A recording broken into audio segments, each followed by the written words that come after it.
ये हम पहुंच रहे हैं विकास भवन। आज स्कॉलरशिप से रिलेटिव जानकारी लेने के लिए विकास भवन आए हुए हैं।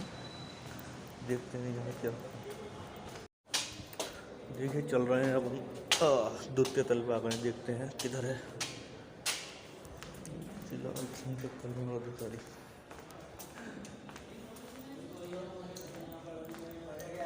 अब यहाँ से हम निकल रहे हैं विकास भवन से। जो बात होनी थी वो हो गई। अब विकास भवन से हम बाहर जा रहे हैं। यह है कि अंदर उन्होंने बात को सार्वजनिक नहीं करा, लेकिन जो बताया है मैं अभी आपको आगे वीडियो में बताऊंगा उन्होंने क्या क्या बताया। मैंने हर स्टेटस का पता कर लिया किसका क्या होना है, और इसमें इतनी घबराने वाली बात भी नहीं है। छात्र ज़्यादा परेशान ना हो। सारा डाटा लखनऊ से इनके पास आने वाला है। फर्स्ट फेज़ का आ चुका है, सेकेंड फेज़ का आने वाला है, और कोई दिक्कत नहीं है। बहुत अच्छा काम कर रहे हैं यहाँ पे।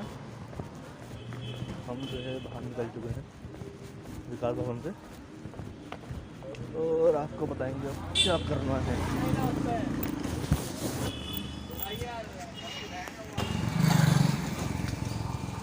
देखिए करना कुछ नहीं है, बस ये है कि आपने कॉलेज में तो एप्लीकेशन दे ही दी होगी। अगर दे दी है तो कोई दिक्कत नहीं है, और आपको करना ये है कि अपना स्टेटस निकालिए ऑनलाइन, उसको प्रिंट कीजिए, और उसके साथ एक एप्लीकेशन लिखिए और समाज कल्याण विभाग में जाकर के विकास भवन में दे दीजिए। अल्पसंख्यक वाले अल्पसंख्यक विभाग, और ओबीसी वाले पिछड़ा कल्याण विभाग, और कुछ नहीं है। और अभी एक एक स्टेटस के बारे में डिटेल से बताते हैं। कैसे हैं आप सब? आई होप अच्छे ही होंगे। आज हम एक लेटेस्ट न्यूज़ लेकर आए हैं। आज समाज कल्याण जाना हुआ था इसी स्कॉलरशिप के चक्कर में, तो वहाँ से हम एक लेटेस्ट न्यूज़ लेकर के आए हैं। जिन बच्चों का डाटा सस्पेक्ट है उसमें क्या क्या करना है। आई होप ये आपको चमक रहा होगा ब्लैक बोर्ड पे जो लिखा है। देखिए ज़्यादातर सस्पेक्ट जो है वो बैंक को लेकर के है। आप अपना स्टेटस चेक करें स्कॉलरशिप से, और उसमें नंबर 4 कॉलम पे जो लिखा हुआ आता है अकाउंट वेरिफिकेशन स्टेटस, उसमें आगे को लिखा हुआ आता है वेरीफाइड बाई बैंक। अगर यहाँ पर कोई दिक्कत है, लिखा आ रहा है कि पीएफएमएस पेंडिंग पर है, या वेरीफाइड बैंक तो हो गया है लेकिन इसके आगे आपका लिखा आ रहा है UID never enabled for DBT, या beneficiary credit based in UID but account is blocked, या फिर आपका ऐसा लिखा आता है IFSC code either not present or currently inactive in bank branch. ये तीसरा नंबर का जो अभी मैंने बोला आईएफएससी वाला, ये ज़्यादातर उन बच्चों का लिखा आ रहा है जिनके ये बैंक मर्ज हुए हैं और शाखाएं ख़त्म हो गई हैं। उन बच्चों का ज़्यादातर ऐसा लिखा आ रहा है। तो इन सभी को करना क्या है, ऑल टाइप एरर 1 सॉल्यूशन के visit your branch submit KYC for with Aadhaar card. मतलब इन सभी से जुड़ी समस्याओं का सिर्फ एक ही समाधान है कि अपने बैंक ब्रांच जाइए और एक एप्लीकेशन लिखिए डीबीटी से संबंधित जो आपके में एरर आ रहा है, और अपना स्टेटस ले जाइए, ये स्कॉलरशिप वाला स्टेटस ले जाइए और एप्लीकेशन लिखिए इस रिलेटिव कि मेरा ऐसे ऐसे करके ये शो कर रहा है, और स्कॉलरशिप के लिए मेरा ये डीबीटी शुरू कर दीजिए, इनेबल कर दीजिए। इसमें ये ब्लॉक दिखा रहा है या इनेबल दिखा रहा है, नेवर इनेबल दिखा रहा है, तो वहाँ से हो जाएगा बैंक से। ये सॉल्यूशन आपका बैंक से हो जाएगा, ये वाला सस्पेक्ट वाला। इसमें आप बैंक में एक एप्लीकेशन ले जाइएगा और स्कॉलरशिप स्टेटस ले जाइएगा और अपनी बैंक पासबुक ले जाइएगा, और चाहे तो 2 फोटो भी ले आ सकते हैं। कभी वो केवाईसी कराएं तो उधर ज़रूरत पड़े, फॉर्म भरा जाता है ना। अब स्टेटस में क्यों कह रहा हूँ ले जाने को, स्टेटस इसलिए ले कर जाना है क्योंकि बैंक वाले ऐसे हो सकता नहीं माने कि भाई हम यहाँ से तो आपकी डीबीटी चालू है, तो आप जब स्टेटस दिखाएंगे उनको तो वो वहाँ से दोबारा से अपडेट कर देंगे और फिर ये समस्या ख़त्म हो जाएगी।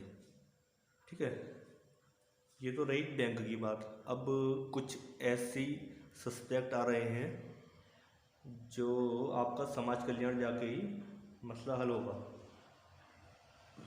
आज गए थे हम समाज कल्याण विभाग और सभी का सॉल्यूशन एक एक करके पूछ के आए हैं, सभी स्टेटस का। इसलिए वीडियो अगर थोड़ी ज़्यादा बड़ी भी हो जाए तो कोई दिक्कत नहीं है, लेकिन ये यूज़फुल वीडियो होने वाली है। अब जैसे कुछ बच्चों को मैं मार्क्स मिसमैच सस्पेक्ट दिखा रहा है, तो उनको क्या करना है, एक एप्लीकेशन लिखनी है समाज कल्याण के नाम। अगर माइनॉरिटी के हैं तो अल्पसंख्यक विभाग, और अगर ओबीसी हैं तो अन्य पिछड़ा विभाग, और अगर SC/ST हैं तो समाज कल्याण विभाग के नाम एक एप्लीकेशन लिखें। एप्लीकेशन तो सब लोग लिख ही लेते होंगे, नहीं तो अगली बार में समझा देंगे कैसे लिखना है। और गत वर्ष की अंक पत्र की छाया प्रति लगाएं उसके साथ, और सीधा सीधा अपना समाज कल्याण विभाग जाकर, विकास भवन जाकर वहाँ जमा कर दें। आपका जो है सस्पेक्ट हट जाएगा, और 25 फरवरी तक आपका ये स्टेटस भी अपडेट हो जाएगा, वेरीफाइड हो जाएगा। अब जिनका UP board other than inter लिखा आता है, CBSE के जो बच्चे होते हैं हाई स्कूल इंटर वाले, उनका सब में मोस्टली यही लिखा आता है। उनको क्या करना है, उनको अपनी हाई स्कूल की अंक पत्र की छाया प्रति और अपना स्टेटस लेकर के अपने संबंधित विकास भवन में चले जाना है। संबंधित विकास भवन जो आपका कॉलेज है, उस ज़िले का विकास भवन, और जो आपकी कास्ट है जैसे माइनॉरिटी है तो अल्पसंख्यक विभाग, और अगर SC/ST हैं तो समाज कल्याण विभाग, और OBC हैं तो अन्य पिछड़ा विभाग। विकास भवन में ही तीनों डिपार्टमेंट होते हैं। अब जिनका प्रमोटेड विदाउट मार्क्स आ रहा है या प्रमोटेड विद मार्क्स आ रहा है, मतलब प्रमोटेड करके कुछ भी आ रहा है, तो वो जाहिर सी बात है, कक्षा में प्रथम वर्ष प्रमोट हुए हैं ज़्यादातर बच्चे, तो उनको भी गत वर्ष की मार्कशीट लगानी है और एक एप्लीकेशन लिखनी है और अपना समाज कल्याण में दे देनी है। अब जिनका अटेंडेंस लेस देन 75% आ रहा है, वो बच्चे सब सुन लें, उनको कॉलेज जाना है, और कॉलेज में जा कर के कॉलेज के स्टाम्प पेपर पे ये लिखवाना है कि हमारी उपस्थिति जो है 75% है।